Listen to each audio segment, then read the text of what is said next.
I don't think I've done a video on snake sexing before.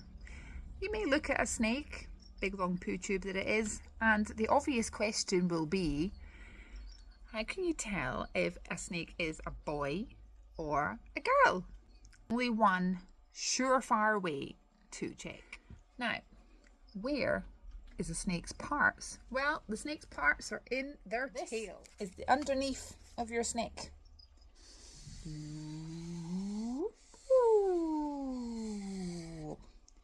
This is your snake's tail. This is its cloaca. Did I pronounce that right? Probably not. This is where the poo comes from. Okay? This is where the poo comes from. Now the poo comes from this way.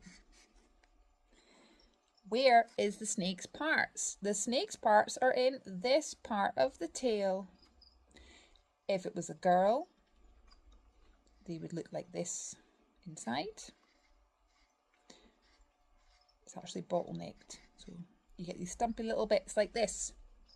If it was a boy, however, you would have these parts like this. Now what this is that is their bits inside out, outside in, outside in. They store them inside, okay? And when they come out,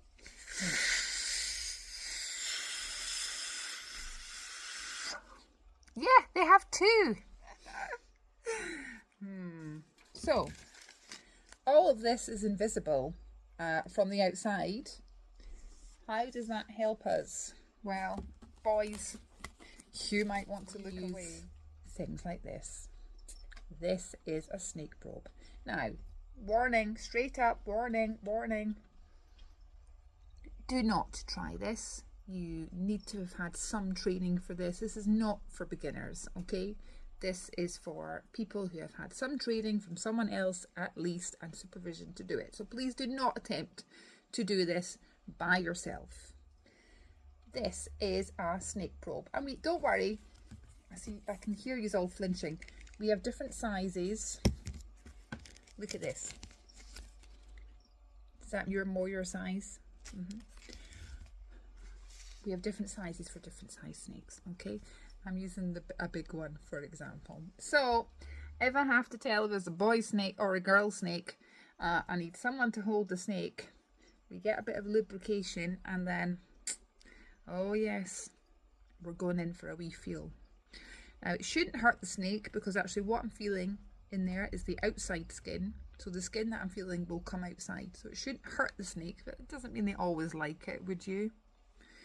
If it's a boy, this probe is going to go whoop and up the other side, whoop.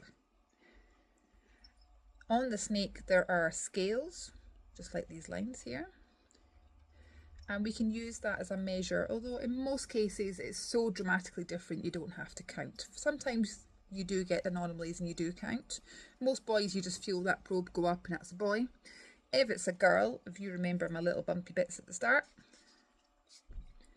a girl won't go anywhere, it'll stop there. So if it's a girl, it'll go in. And because the snakes can tense up, if I feel like it's a girl, I will always go to the other pocket and double check both pockets. So both pockets, it doesn't go in very far. It's a girl. If it's a boy, it'll go all the way up there and then all the way up there. And it's a boy. And smaller snakes, you might have heard about people popping. And popping is where you just put pressure on the tail. And if you put enough pressure on the tail, you can make them pop out and then you can see them. And if they're sort of wiggling at you like this, then you're pretty sure it's a boy.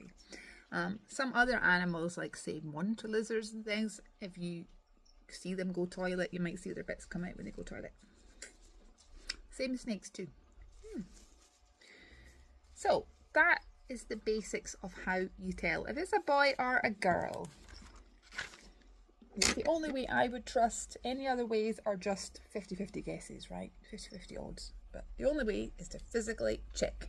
Now, the scales, you do get some that sometimes boys that don't go up very high, and then you can count the scales.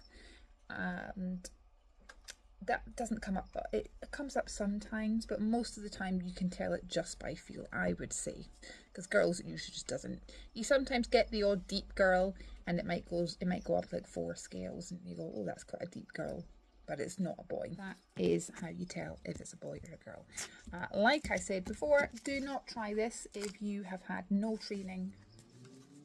It is not for beginners. You need to have someone else who knows how to do it, show you how to do it properly and supervise, and you usually need 2 people to do it. I can do it by myself most cases with small snakes, but it helps to have an extra pair of hands to hold the snake so you can use 2 hands to probe.